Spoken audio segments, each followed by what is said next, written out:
또 정부 간에 지금 갈등이 계속 이어지고 있는 가운데 얼마 전에 한 사건이 우리나라 해군과 일본 해군 사이에 정보전 때문이기도 하고 그 갈등의 시작이 되었던 것을 우리가 계속 뉴스로 듣고 있습니다.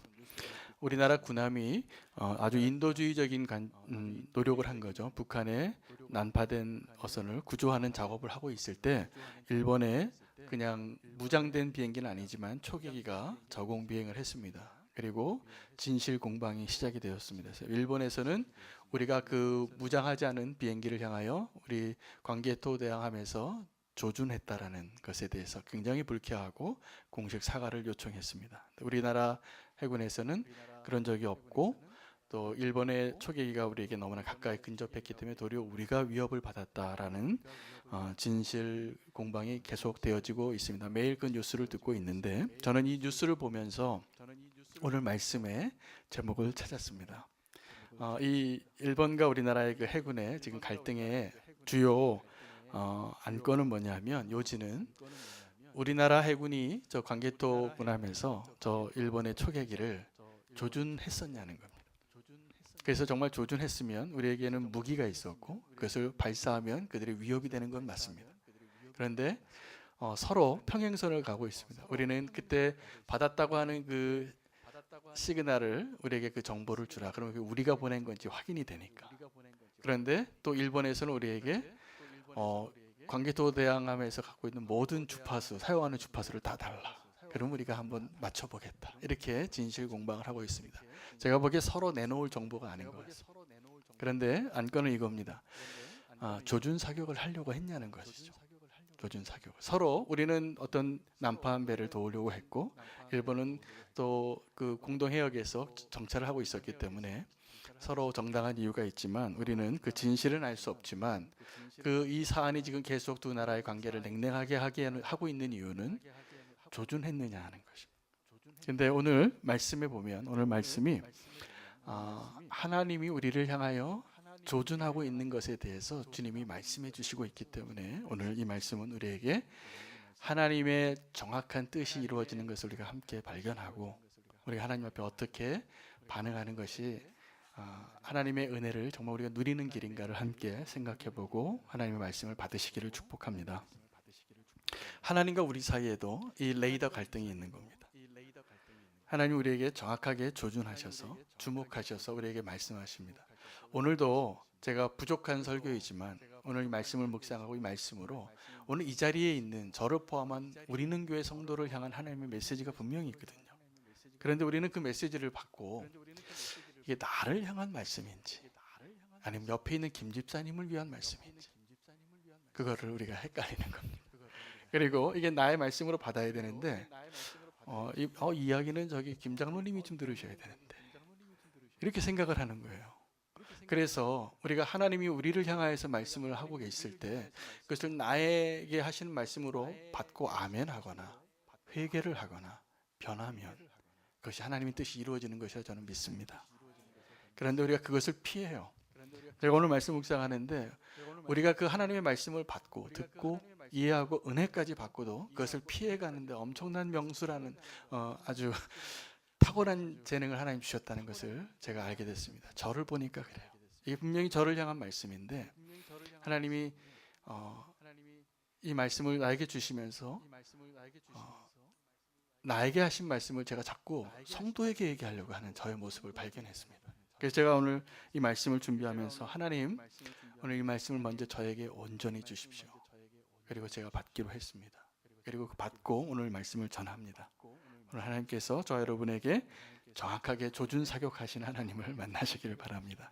더 놀라운 은혜는 하나님은 실패하지 아니하신다는 것입니다. 우리는 향방 없는 싸움을 할 때가 많습니다. 그래서 기도를 할 때도 그렇고 선한 일을 할 때도 그렇고 주님을 위해서 열심히 달려갈 때도 그렇고 향방 없는 싸움을 할 때가 참 많습니다.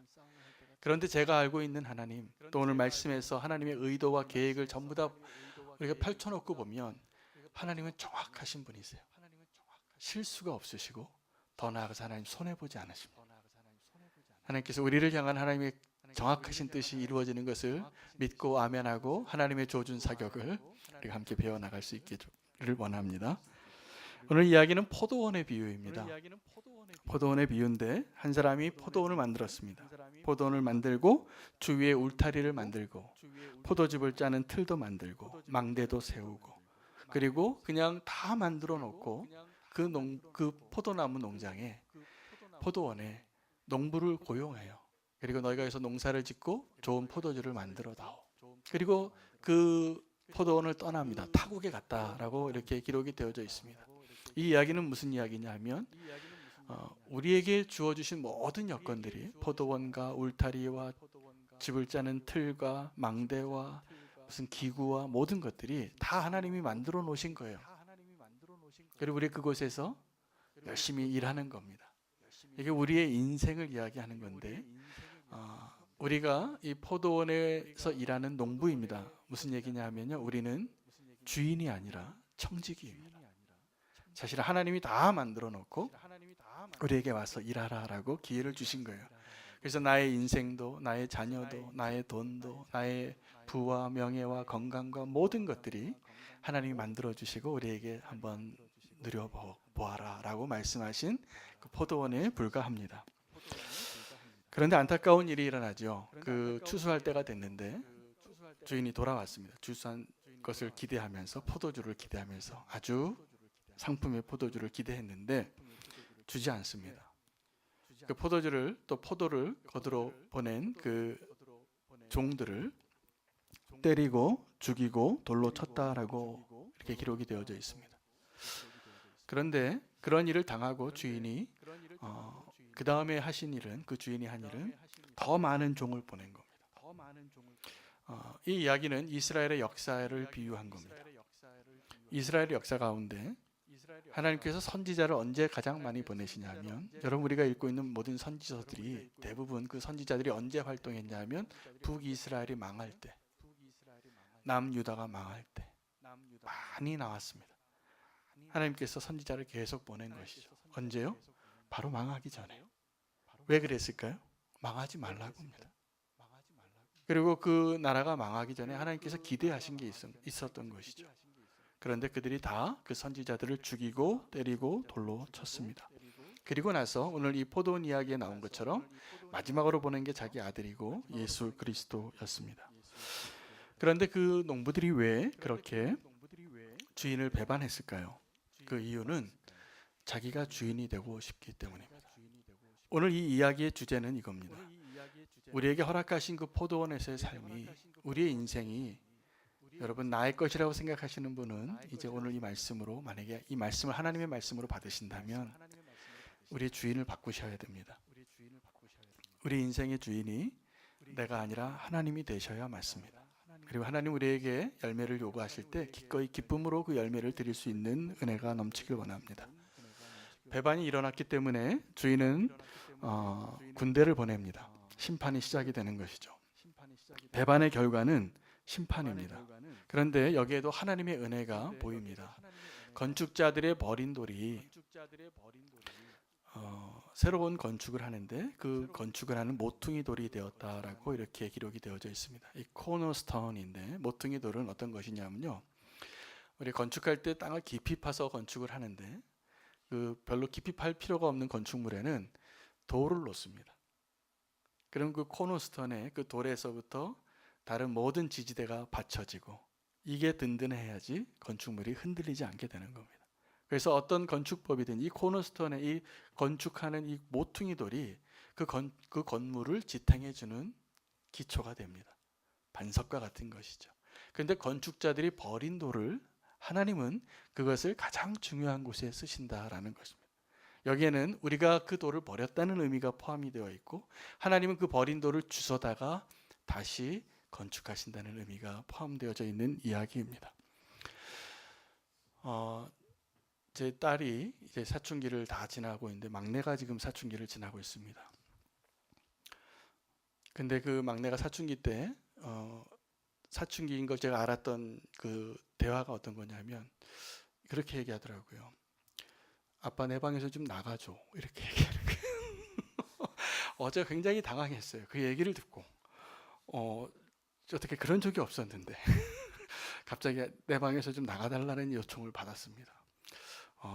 안색 얼굴 표정 조절하기가 굉장히 어렵더라고요. 이 굉장히 당황스러워서 이 딸이 나보고 아빠 내 방에서 좀 나가줄래? 이렇게 얘기하는데 그런데 여러분 우리가 하나님께 그렇게 말하는 겁니다. 하나님 내 방에서 좀 나가주세요. 그게 오늘 이 포도원 농부들이 내 인생에 간섭 좀 하지 말아달라고, 내 마음대로 내 인생을 한번 살아보겠다고 하나님 앞에 이야기하는 농부의 모습이 그 사춘기 딸의 모습이고 우리의 모습이기도 합니다. 내 방에서 좀 나가달래라는 것은 뭐냐면 우리가 그 돌을 버렸다는 거예요. 우리가 소중한 것을 버린 것이 참 많은데 우리가 버린 것 중에 예수 그리스도를 버린 것이 가장 소중한 것을 버린 것입니다. 진리를 버리고 하나님을 버린 것입니다. 근데 하나님께서 그것을 가져다가 모퉁이 돌로 삼으시고 진짜 인생을 만드시고 진짜 교회를 세우십니다. 그래서 하나님께서 오늘 이 이야기 가운데 이 포도원의 농부의 이야기와 건축자들의 버린 돌 이야기가 나오면서 오늘 제가 전하고 싶은 진짜 메시지의 핵심 본문은 이겁니다. 44절 말씀입니다. 한번 보시겠습니다. 44절. 이 돌 위에 떨어지는 자는 깨지겠고 이 돌이 사람 위에 떨어지면 그를 가루로 만들어 흩으리라 하시니입니다. 이 얘기 무슨 얘기일까요?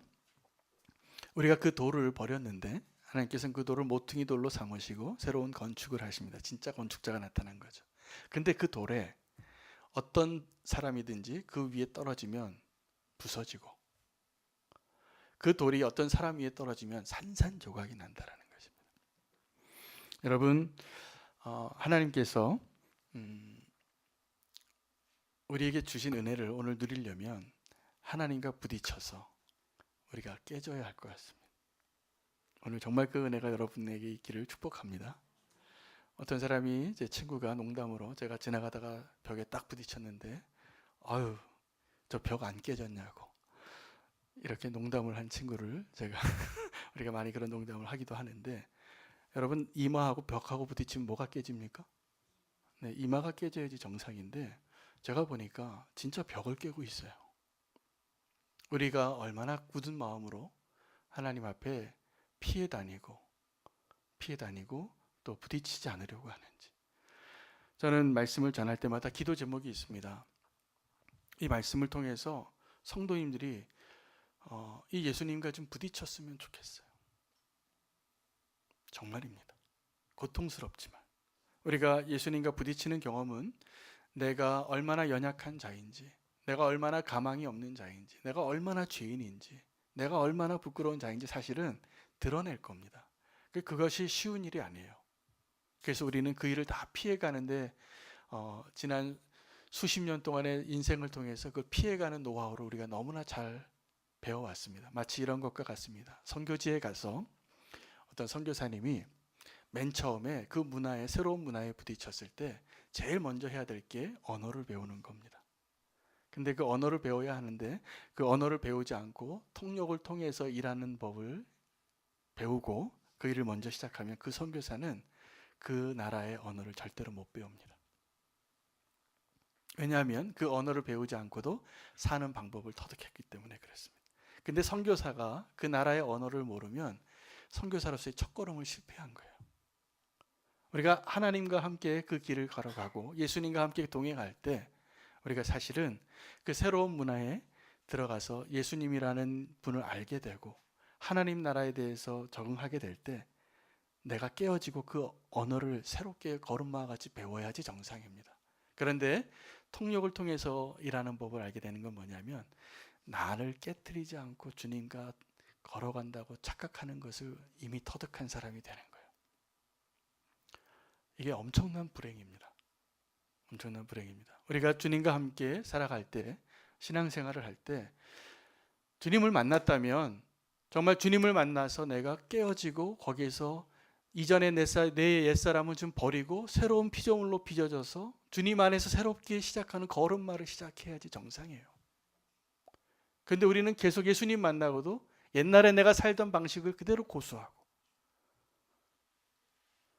그대로 사는 법을 너무나 기가 막히게 터득을 해서 정말 전문가 같아요. 제가 보니까 그런 분들이 계세요. 교회를 오래 다녔는데 주님 사랑한다고 하는데 정말 내 내면에 주님을 만나서 산산조각 부서져 본 경험이 없는 거예요. 근데 교회를 오래 다니셨더라고요. 직분도 아주 높으시더라고요. 제가 그런 분들 가끔 만나면 안타까워요. 어떻게 해드려야 되나. 그리고 교회의 어떤 문화나 전통에 대해서 너무나 잘 알아요. 근데 이것이 두려운 일입니다. 나중에 하나님께서 오셔서 열매를 보자고 했을 때 우리가 그때 깨어지지 않으면 하나님 앞에 드려질 열매가 없을 겁니다. 그래서 오늘 이 모퉁이 돌에 대해서 이야기하시면서 누구든지 이 돌에 부딪히면 깨지고 산산조각이 나리라. 이게 저주고 심판이 아니라 축복의 시작인 것이에요. 우리가 하나님을 만나서 깨어지는 것을 두려워하지 마시면 좋겠습니다. 하나님이 나에게 말씀하시면 그 말씀에 부딪히세요. 고민을 좀 해보세요. 발버둥 쳐보세요. 피해가지 마시고. 오늘 이 이야기는 포도원의 이야기에서 그들이 왜 그 주인이 보낸 종들을 죽이고 그 아들까지 죽이고 상속자를 죽이려고 하는 그런 배반하는 일을 하게 되느냐? 부딪히지 않기 때문입니다. 깨지지 않기 때문에 그렇습니다. 대제사장들과 바리새인들은 깨지지 않은 사람들의 대표적인 모습이었어요. 깨어지지 않은 사람이 누구냐 하면요, 사울 왕입니다. 사울 왕이 하나님의 명령에 순종하지 않고 아말렉과의 전쟁에서 아각 왕을 살려들고 좋은 재물을 남겨놔요. 그리고 뭐라고 핑계댑니까? 하나님을 위해서 제사하려고 남겨놨다는 거예요. 순종한다고 말하는 거예요. 그런데 아니었어요. 하나님이 그 마음을 알고 그 사건 2번 경험하고 하나님이 그를 버리십니다. 사울은 그때 차라리 다윗처럼, 여러분 사울 왕과 다윗 왕을 비교해 보면 진짜 나쁜 사람은 다윗 왕이에요. 범죄자로 치면 훨씬 질질이 나빠요. 진짜 나빠요. 간음하고 살인하고. 근데 무엇이 다윗을 정말 하나님이 소중한 사람으로 여기셨냐 하면 그는 하나님과 부딪혀서 깨지는 것을 택했던 사람이었기 때문에 그랬던 것 같아요. 정말 깨진 거죠. 나단이 와서 바로 당신이 그 사람입니다 라고 말할 때 맞습니다 라고 말할 수 있는 왕이었기 때문에 그래요. 사울은 어떤 왕입니까? 당신이 그 사람입니다 라고 사무엘이 찾아왔을 때 핑계를 자꾸 대는 거예요. 내가 이걸 남겨둔 이유는, 그냥 사울이 만약에 사무엘이 찾아서 이게 무슨 소리입니까? 왜 양의 소리가 들립니까? 라고 얘기했을 때 내가 잘못했습니다. 내가 욕심이 났어요. 그래서 남겨놨어요. 이렇게 얘기했어야 됐어요. 아나니아와 삽비라가 회개할 기회가 있었어요. 자기 거 바치면서도 이것이 다냐라고 말했을 때 얼마를 남겨놨는지 모르지만 이게 다라고 거짓말한 것을, 성령님을 속이는 것이 얼마나 두려운 것을 몰라서 부딪혀서 깨지지 않았기 때문에 두려운 결과를 맞게 된 것입니다. 우리가 하나님 앞에 부딪힐 때가 있습니다. 2가지를 하더라고요. 2가지 방향으로 갑니다. 하나는 회개하는 겁니다. 정말 회개하는, 이것이 하나님이 원하시는 겁니다. 우리를 부딪혀서 깨트리시고자 하는 하나님의 의도가 여기에 있습니다. 우리가 회개의 자리로 나가는 것이죠. 또 하나는 귀를 막고 소리를 지르고 그 사람을 죽이려고 하더라고요. 예수님을 만난 사람들이, 그 모퉁이 돌에 부딪힌 사람들이. 사도행전 2장 27절에 보면 최초의 성령 강림이 임했을 때 마가의 다락방에서 베드로가 명설교를 합니다. 이게 평범한 어부였는데 요엘서를 인용하면서 구약의 모든 예언 선지자들의 증빙 자료를 다 사용해서 멋진 설교를 하고 그날 3,000명이 주님께로 돌아오는데, 그때 이 베드로의 설교를 듣고 사람들이 뭐라고 얘기했냐면, 형제들아 이제 우리가 어찌할꼬. 이게 부딪히는 사람의 고백입니다. 여러분, 우리가 하나님의 말씀을 들을 때, 하나님의 말씀을 듣고 내 마음에 찔릴 때가 있어요. 찔릴 때 하나님 이제 어떻게 해야 됩니까? 목사님 이제 내가 어떻게 해야 됩니까? 라고 찾아오는 성도를 제가 좀 보고 싶어요. 그럼 제가 이렇게 대답하고 싶어요. 베드로가 이렇게 얘기했습니다. 사도행전 2장에 너희가 회개하여 각각 예수 그리스도의 이름으로 세례를 받고 죄 사함을 받으라. 그러하면 성령의 선물을 받으리니 이는 이 약속은 너희와 너희 자녀와 아무리 멀리 있는 먼 데 있는 사람이라도 우리 하나님이 얼마든지 부르시는 자들에게 주신 약속이니라. 여러분, 하나님과 이 부딪히면 형제들아 우리가 이제 어찌할꼬, 그렇게 깨어진 사람에게 주신 약속이 이겁니다. 회개하고 예수 그리스도 이름으로 세례를 받고 성령의 선물을 받으십시오. 이게 예수님께서, 이것이 하나님께서 우리를 깨뜨리시고자 하는 목적이에요. 근데 우리가 여기서 깨어지지 아니하면 그 선물을 받기가 어려운 것입니다. 우리가 회개의 모습 가운데 눈물을 흘리더라고요. 근데 제가 눈물에 몇 번 속습니다. 눈물 흘린다고 회개가 아니었어요. 사실은요, 마음이 깨어져야 돼요. 사도행전의 이야기 가운데 빌립 집사님이 선교를 하는데 사마리아 성에도 가서 성 안에 기쁨이 임합니다. 빌립 집사님 선교를 해서, 전도해서 어느 날 하나님께서 한 사람을 위해서 빌립을 보내죠. 광야로 이디오피아 내시를 만나게 합니다. 근데 이 이디오피아 내시는 예루살렘을 이미 들렀다가 다른 곳으로 가는 길이었어요. 그런데 그 사람을 만나라고 하나님이 보내십니다. 광야로 가서 마차가 하나 지나가는데 그 사람 만나라. 근데 보니까 대단한 행렬이에요. 좋은 차를 타고 가고. 근데 이 간다게, 이디오피아 여왕 간다게의 모든 국고를 다루는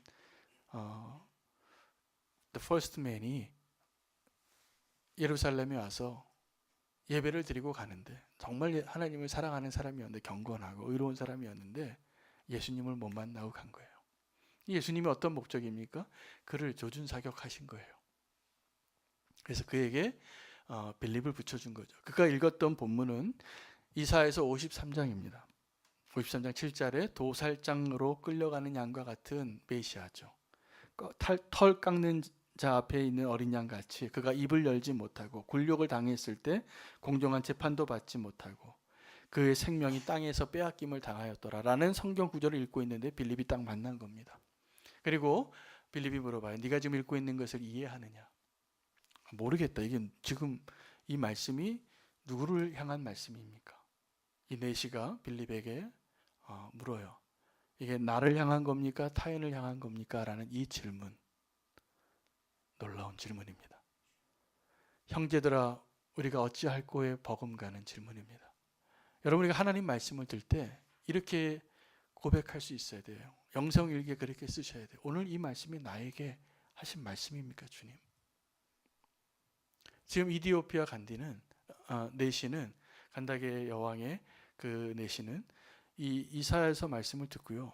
그 말씀은 메시아 예수 그리스도에 대한 이야기인데, 그가 내가 그 고난을 당하여 죽을 각오로, 이건 나에게 지금 하시는 말씀입니까? 내가 죽어야 한다는 말씀입니까? 이렇게 적용하고 있었던 거예요. 하나님이 그러한 내시를 사랑하지 않을 수가 없을 것 같아요. 하나님 말씀을 읽고 그렇게 받아들이는 사람이 있다면, 우리는 이 말씀을 읽고 김 집사님, 김 장로님이 들어야 된다고 생각하잖아요. 이거 한윤호 목사가 좀 들어야 된다고 생각하잖아요. 그런데 이 내시는 이 말씀을 듣고 이거 내가 이렇게 되라는 말입니까? 메시아의 고난에 대한 말씀을, 십자가에 대한 말씀을 읽고 내가 그렇게 되려고 생각했던 사람이었다는 사실입니다.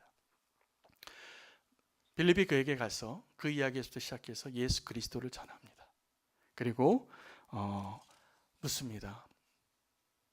내시가 빌립에게 이제 내가 세례를 받아도 되느냐? 무슨 거리낌이 있느냐? 거리낌이 없죠.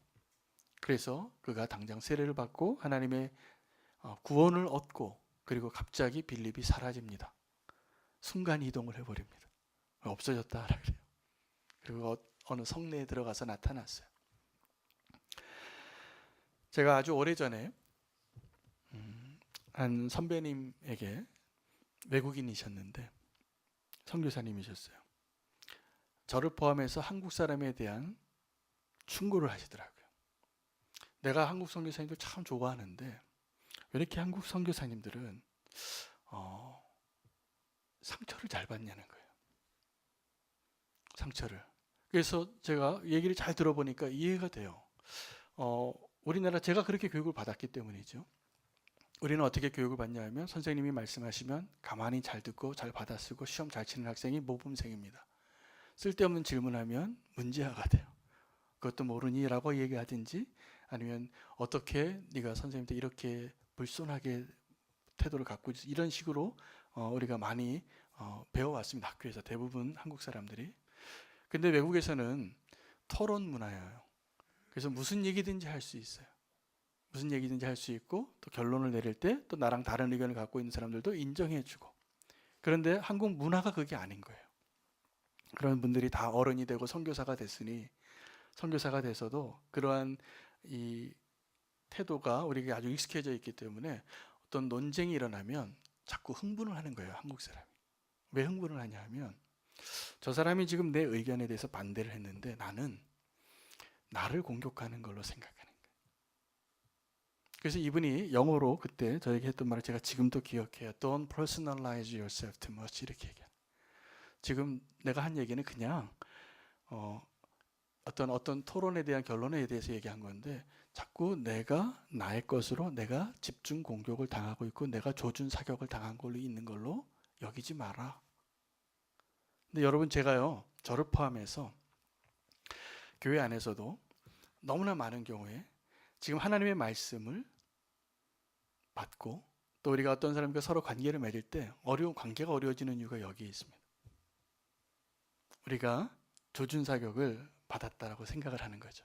자, 그런데 조준 사격을 차라리 제대로 받으면 깨지면 다행인데 제가 말씀드린 것처럼 저와 여러분은 전문가들입니다. 피해가는데 피를 흘리면서도 죽지 않아요. 하나님의 말씀 피를 이렇게 차라리 맞고서는 그 자리에서 죽어야 되는데 죽지 않아요. 그러면 그다음 어떻게 되냐면요. 누군가를 공격하는 데 명수가 됩니다. 그걸 다른 말로 얘기하면 비판하는 겁니다. 비난하고. 그리고 제가 알게 됐어요. 상처를 많이 받은 사람이 비난하는데 아주 명수가 되더라고요.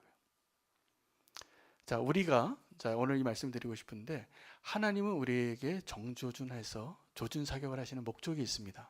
우리를 깨트리기 위해서고 그 깨어진 상한 마음 가운데 하나님께 새롭게 건축하시기 위해서입니다. 그런데 하나님만 이 조준 사격을 잘하는 것이 아니라 사단도 잘합니다. 여러분 사단이 저와 여러분의 약점을 너무 잘 알아요. 우리가 그 사실을 알고 살아야 됩니다. 영적인 전쟁을. 그래서 약점을 너무나 잘 알기 때문에 여러분 밤에 너무 많은 거 하지 마세요. 밤에 속한 일들을 우리가 경험하게 될 겁니다. 나 혼자 있을 때 조심하십시오.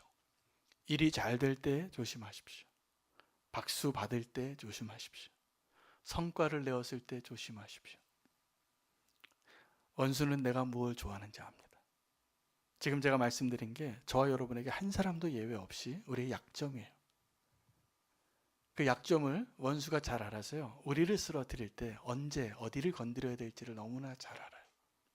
상황과 여건만 되면 그 스나이퍼가 우리를 계속 겨냥하고 있다가 우리를 향하여 방아쇠를 당기는 것을 느낄 겁니다. 그런데 더 놀라운 것은 우리도 방아쇠를 당긴다는 겁니다. 여러분 사단과 저를 포함해서 우리가 어떤 조준 사격을 하는 것은요. 의도와 목적이 다릅니다. 죽이려고 하는 거예요. 그러나 예수님은 우리를 깨트려서 살리려고 하시는 거예요. 근데 우리가 언제 탁월한 이 스나이퍼가 되냐 하면 제가 말씀드린 것처럼 예수님의 조준 사격을 받고 죽어야 되는데 안 죽고 피만 흘리다 살아난 사람들이에요. 이 사람들이 상처를 받으면요 엄청난 비난의 대가가 됩니다. 어떤 교회의 아픔이나 우리 공동체 안에서 정말 아픔을 언제 느끼냐면 비판을 너무나 기가 막히게 잘하는 분들이 있어요. 이분들의 공통점 말씀드릴까요? 피를 흘려봤어요. 아파본 거예요. 상처가 있어요. 그래서 그런 비슷한 일을 당할 때 우리가 하나님이 아닌 거죠. 우리가 조준 사격을 너무나 잘해요. 그리고 총을 막 쏴댑니다. 그래서 엄청난 유혈극이 이루어지고 있는 겁니다. 하나님은 말씀드린 것처럼 우리를 살리기 위해서 우리에게 조준 사격을 하시는데 우리와 사탄은 죽이기 위해서 조준 사격할 때가 많습니다. 그런데 우리가 오늘 정말 우리가 조준 사격해야 할 타겟이 무엇인지를 아실 필요가 있습니다. 하나님도 그렇고 사단도 그렇고 우리도 그렇고 조준 사격을 잘하는데 여러분 우리의 타겟은 다른 곳에 가면 안 됩니다. 여러분 우리가 조준 사격할 때 우리는 자꾸 다른 사람을 쏘려고 해요. 그런데 하나님은 우리의 자아를 쏘려고 합니다. 그러니까 우리가 이걸 알아야 됩니다. 우리의 진짜 원수가 딱 하나예요. 옆 사람이 아닙니다. 내 안에 있는 내 자아입니다.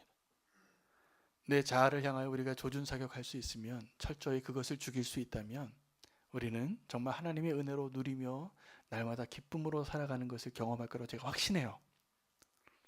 근데 내 자아가 안 죽어요. 피는 흘리는데, 맞아서 때려서 누가 공격해서 맞았어요. 아파요. 그런데 우리가 그것을 극복하고 다시 나를 공격한 사람에게 반격하는 아주 탁월한 능력을 갖고 있기 때문에 우리가 다 아파집니다. 다 아파집니다. 이렇게 막 물도 엎질르게 됩니다.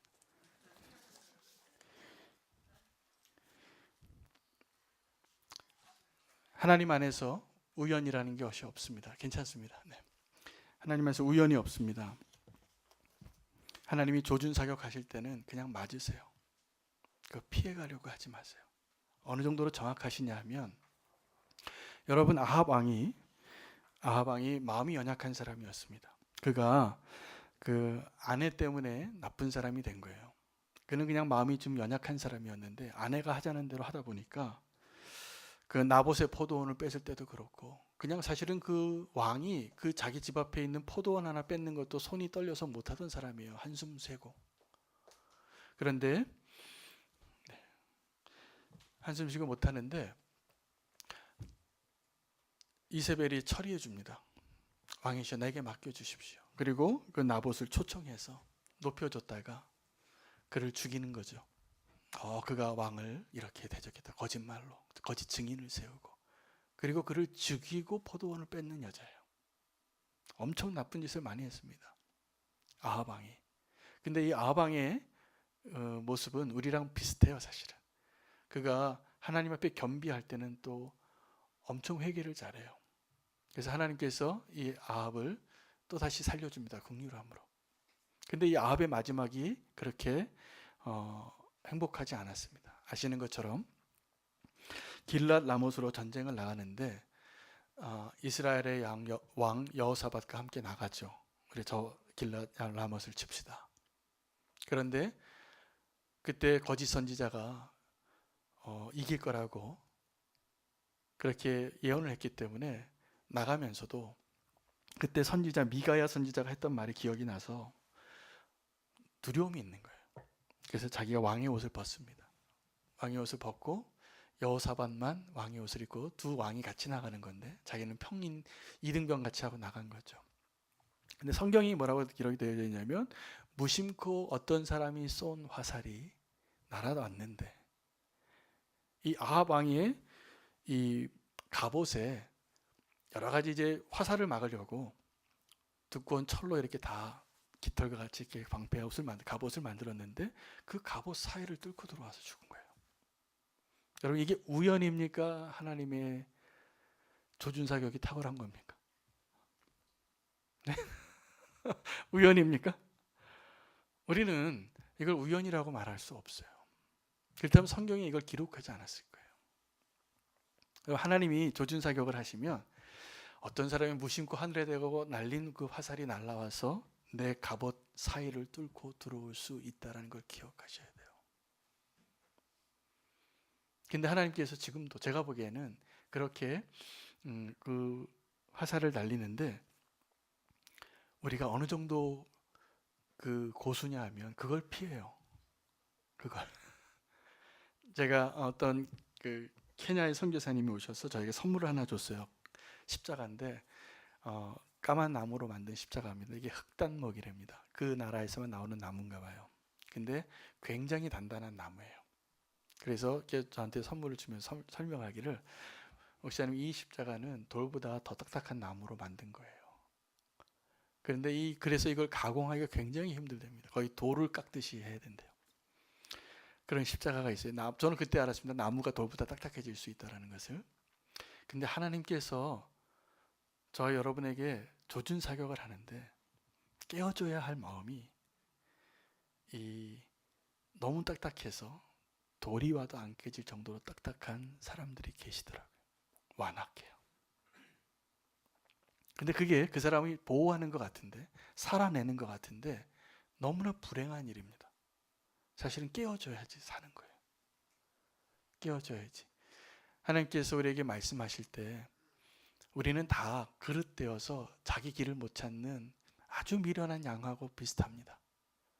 여러분, 우리가 우리 길을 잘 알고 있습니까? 아닙니다.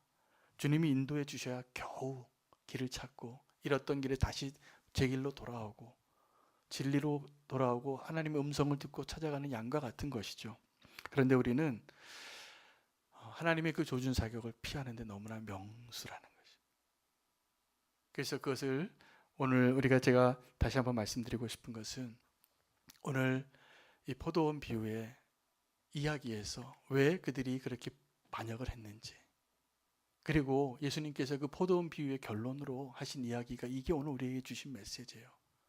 누구든지 그 돌 위에 깨어 떨어지는 자는, 그리고 이 돌이 누구에든지 떨어지면 산산조각이 나리라 해요.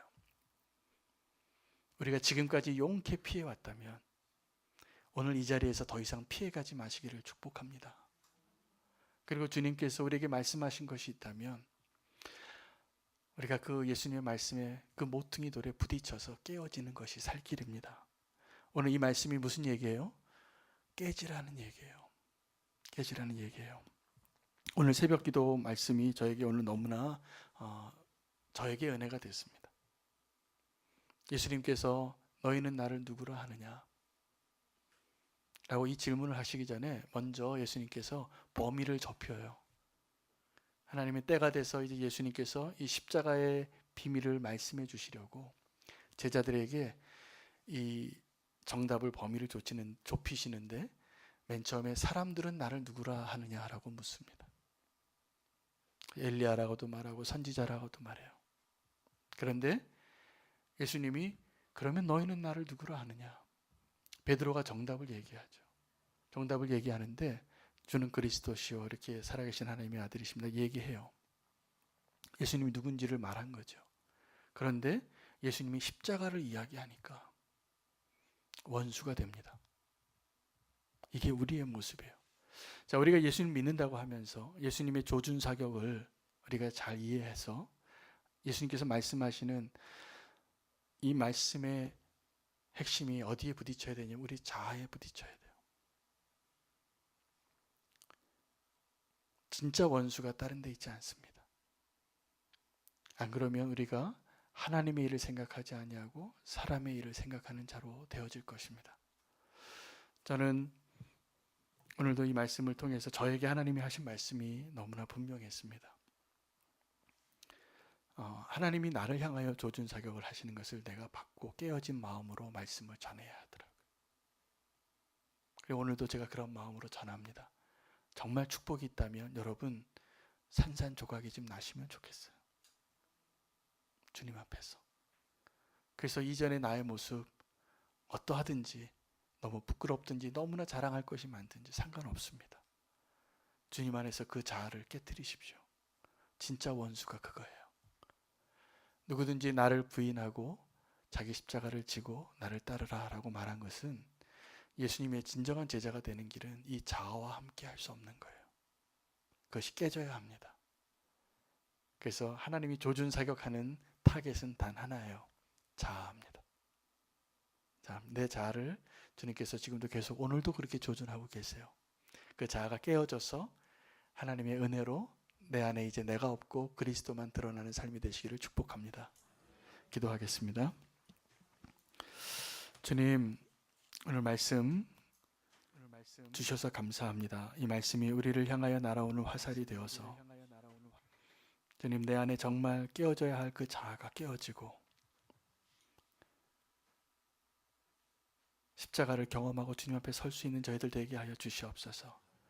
우리는 지금도 이런저런 핑계로 주님과 부딪히는 것을 피하고 미루고 주님을 만날 용기도 내지 못하고 있는 죄인 것 같습니다.